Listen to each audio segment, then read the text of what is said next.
Deutsch lernen durch Hören.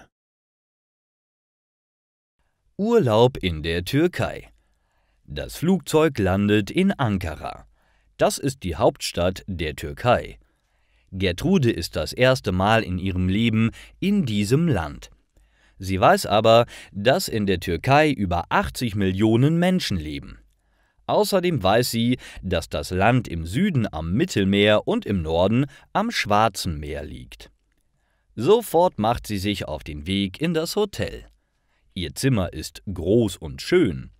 Sie setzt sich ans Fenster und schaut auf die Straße. Die Menschen hier sehen anders aus als in ihrer Heimat. Die meisten Männer tragen einen Bart und viele Frauen tragen ein Kopftuch. Gertrudes Magen knurrt, sie hat Hunger. Darum geht sie auf die Straße und sucht nach einem Restaurant. Plötzlich spricht ein Mann mit ihr. Gertrude versteht ihn nicht, weil er Türkisch redet. Zum Glück spricht der Mann aber auch Deutsch. »Das ist mein Restaurant«, sagt er und zeigt auf das Gebäude hinter ihm. »Wir haben leckere türkische Gerichte. Kommen Sie doch rein und kosten Sie unser Essen.« Gertrude entscheidet sich für einen Tisch vor dem Restaurant, weil sie von hier aus die Menschen auf der Straße beobachten kann. Der Kellner bringt ihr die Speisekarte. Gertrude möchte Menemen, ein türkisches Gericht mit Gemüse mit Ei. Es ist sehr lecker.